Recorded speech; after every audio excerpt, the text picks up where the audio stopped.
Quand on pense à la pollution de l'eau et des milieux naturels, on a souvent en tête la marée noire, donc les hydrocarbures, ou les pollutions toxiques accidentelles qui provoquent la mort d'un grand nombre de poissons. Il s'agit là des macropolluants, bien connus depuis longtemps, et que les stations d'épuration traitent en grande partie. On s'occupe en fait surtout de la matière organique issue des toilettes et des éviers, et du pétrole et de ses dérivés. Mais il existe une autre forme de pollution, beaucoup plus discrète, ce sont les micropolluants. Les micropolluants sont des molécules chimiques présentes en très petite quantité dans notre environnement, eau, air et sol. Ils sont liés à nos modes de vie contemporains car les objets et produits qui peuplent notre quotidien sont faits d'un très grand nombre de substances chimiques. Les micropolluants, même quand ils se dégradent, s'accumulent dans l'environnement et perturbent les écosystèmes. Ils sont néfastes pour le vivant même à très faible dose, et on sait aujourd'hui que plusieurs milliers de molécules sont potentiellement concernées. Les professionnels de l'écologie suivent les micropolluants dans l'eau depuis environ 40 ans. La surveillance est compliquée et nécessite des appareils de mesure sophistiqués, même si la technologie s'améliore et permet de repérer de plus en plus de polluants à des concentrations toujours plus faibles. On cerne aussi beaucoup mieux leurs effets. Au jour d'aujourd'hui, on observe des perturbations, on voit des phénomènes de féminisation, on voit d'espèces aquatiques, on voit des diminutions de stocks de poissons, voire des disparitions dans certains cas. En parallèle, dans ces milieux qui sont souvent très anthropisés, on met en évidence toutes sortes de molécules à très faible dose, des centaines, des milliers de molécules, très souvent d'origine domestique, en lien avec les rejets de nos cités, donc des détergents, des hormones. Il n'est pas du tout stupide de penser que ce qui affecte les espèces de type poisson puisse quelque part produire des effets un peu identiques, certainement à plus long terme, chez les êtres humains. On surveille depuis longtemps deux sources d'émissions particulières, l'agriculture utilisant des pesticides et les industries. Les travaux scientifiques récents montrent que ce ne sont pas les seuls responsables. La pollution domestique, c'est-à-dire générée par nos usages quotidiens à la maison ou au bureau, est aussi une source importante. Se nourrir, se soigner, porter des textiles, nettoyer sa maison, tout cela est source de pollution parce que les produits que nous utilisons contiennent des conservateurs, des principes actifs, des agents de texture, des agents lavants. Tout ça finit dans l'eau après la douche, la vaisselle, le passage aux toilettes, la lessive. Après assainissement en station, elle retourne au milieu aquatique chargée des micropolluants qui n'auront pu être éliminés. C'est particulièrement problématique en ville où un grand nombre de gens vivent concentrés dans un même espace. En 2013, l'AFB, les agences de l'eau et le ministère de l'écologie ont lancé un programme de recherche national sur les micropolluants liés aux activités urbaines. Pour en savoir un peu plus sur la pollution des milieux aquatiques en ville et explorer les solutions qu'on peut y apporter. Rentrons dans le vif du sujet. Les micropolluants qui arrivent à la station d'épuration en milieu urbain proviennent de plusieurs sources. Les résidus de pesticides qui viennent des espaces publics et des jardins privés, les rejets des usines industrielles, les rejets des artisans comme les peintres, les garagistes, les coiffeurs, etc., les eaux pluviales qui ruissellent dans la ville, les rejets liés aux activités de soins contenant des biocides et des résidus de médicaments, et les eaux usées domestiques.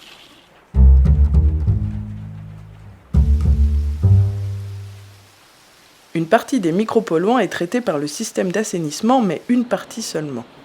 Les stations n'ont pas été conçues à l'origine pour traiter une si grande variété de molécules chimiques, même si au fil du temps, de nouvelles techniques plus performantes sont apparues. Mais cette solution en bout de chaîne est une solution par défaut. D'une part, ces traitements supplémentaires coûtent cher et ne sont mis en place que dans quelques grandes villes. D'autre part, les micropolluants éliminés se retrouvent alors dans les boues d'épuration.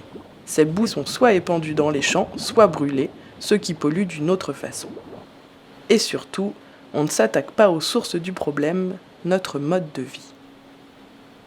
D'autres solutions existent qui prennent le problème plus à la racine. C'est sur ces pistes que les chercheurs du programme lancé par l'AFB et les agences de l'eau se sont concentrés. Première solution, informer. Les enquêtes sociologiques montrent que le grand public connaît assez mal les micropolluants dans leur ensemble. Ce terme est peu utilisé dans les médias. On parle un peu de certaines familles de micropolluants comme les pesticides, les parabènes, les résidus de médicaments ou encore les perturbateurs endocriniens, mais ce n'est que la partie émergée de l'iceberg. Dans le cadre du projet Lumio, nous avons réalisé une enquête sociologique auprès de la population strasbourgeoise sur la thématique des micropolluants. Pour les gens, les principaux responsables de la pollution dans l'environnement, ce sont les industriels et les agriculteurs. Les individus identifient très peu leurs produits du quotidien comme source de micropolluants.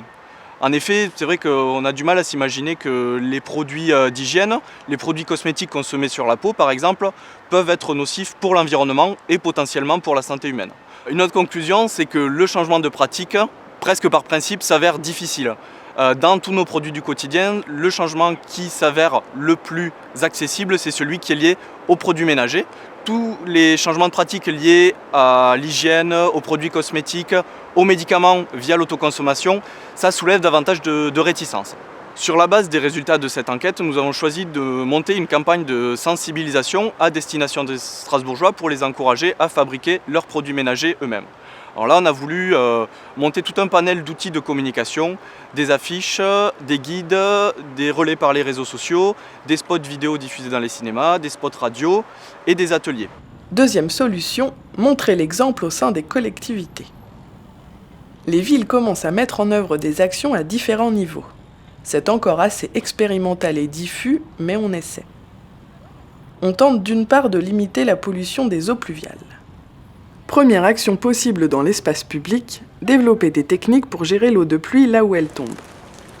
On évite ainsi qu'elle ruisselle dans la ville et se charge de micropolluants.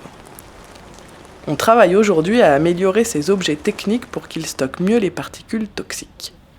C'est le cas notamment à Lyon et Paris où les équipes de recherche suivent la performance des équipements de près. Autre politique assez répandue, faire disparaître les pesticides de l'espace public. L'enquête de terrain menée par les scientifiques à Bordeaux montre que c'est assez facile dans les parcs, mais plus compliqué dans les cimetières où on tolère mal la végétation spontanée et où il n'est pas facile de désherber à la main. Cette ville utilise aussi des méthodes mécaniques pour dératiser à la place des traitements chimiques et les premiers résultats montrent que ça fonctionne bien. On tente d'autre part de limiter la pollution des eaux usées. Certaines collectivités encouragent des pratiques d'achat et de consommation différentes. La ville de Paris, par exemple, a modifié sa politique d'achat pour les équipements publics. Elle privilégie des produits plus écologiques, que ce soit pour le mobilier de bureau, les pratiques d'entretien ou encore l'alimentation dans les cantines. Troisième solution, encourager les changements de pratiques des individus. À Bordeaux, les chercheurs ont lancé une expérience originale pour encourager les changements d'habitude chez les ménages. C'est l'expérience Famille au défi.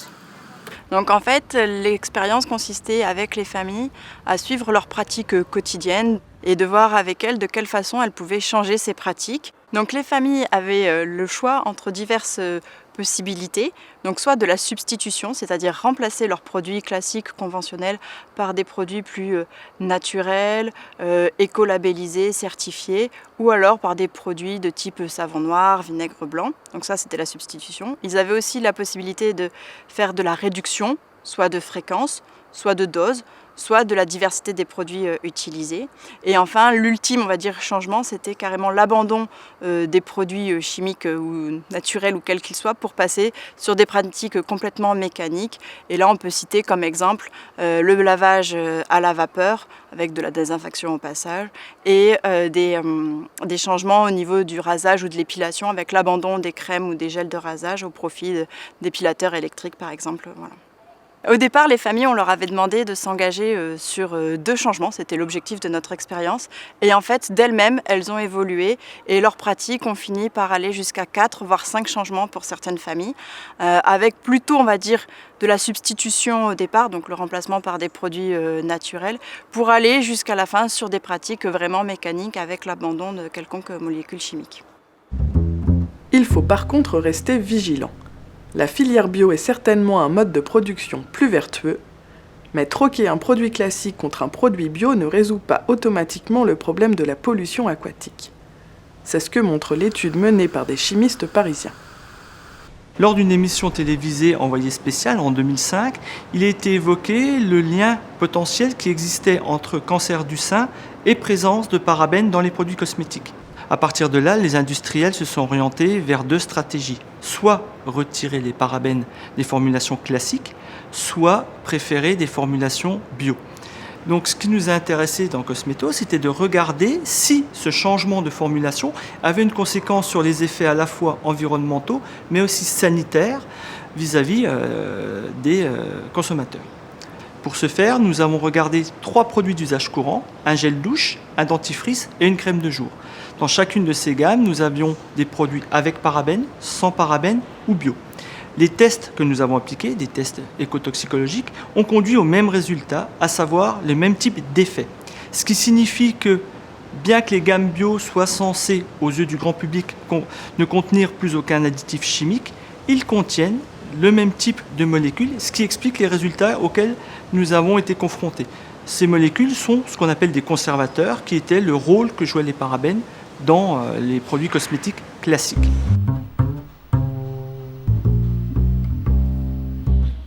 Dernière solution, mieux encadrer la production. Depuis 2006, la réglementation européenne force les industriels à tester la toxicité des molécules mises sur le marché à partir d'1 tonne de produits importés ou fabriqués. C'est la réglementation REACH. En dessous de ça, les industriels ne sont pas soumis à cette validation. C'est un premier frein important à la limitation des micropolluants. Deuxième difficulté, quand les produits sont bel et bien testés dans le cadre de REACH, les protocoles ont 2 limites. D'une part, on ne prend pas en compte les fameux effets cocktails, c'est-à-dire qu'on évalue la nocivité de la molécule seule et pas en interaction avec d'autres. Ces molécules ne sont jamais présentes seules, sont présentes en mélange. Donc on est confronté à des mélanges complexes qu'on a du mal à caractériser à faible dose. Et c'est l'ensemble de ces molécules qui va produire l'effet que l'on observe. Actuellement, quand on développe des études pour ensuite pouvoir proposer des normes, des seuils d'exclusion, des seuils d'alerte, on travaille en laboratoire sur des composés individuels. Et donc les normes, les seuils que l'on propose sont réfléchis, calculés et générés pour une molécule prise individuellement et séparément. Donc en fait, on ne prend pas en compte l'effet mélange. D'autre part, on étudie le plus souvent les effets à court terme, sur quelques jours, c'est-à-dire la toxicité aiguë d'une substance. Rarement les effets liés à une exposition chronique pendant des semaines, des mois ou des années. La réglementation européenne et nationale est malheureusement longue à réformer, car les mesures de gestion doivent concilier plusieurs intérêts, certains portés par des lobbies très influents. On manque aussi de certitude scientifique pour décréter l'interdiction automatique d'une molécule. En attendant, on peut toujours agir sur nos pratiques pour limiter autant que possible l'usage de produits susceptibles de polluer les milieux aquatiques et de mettre en danger notre santé.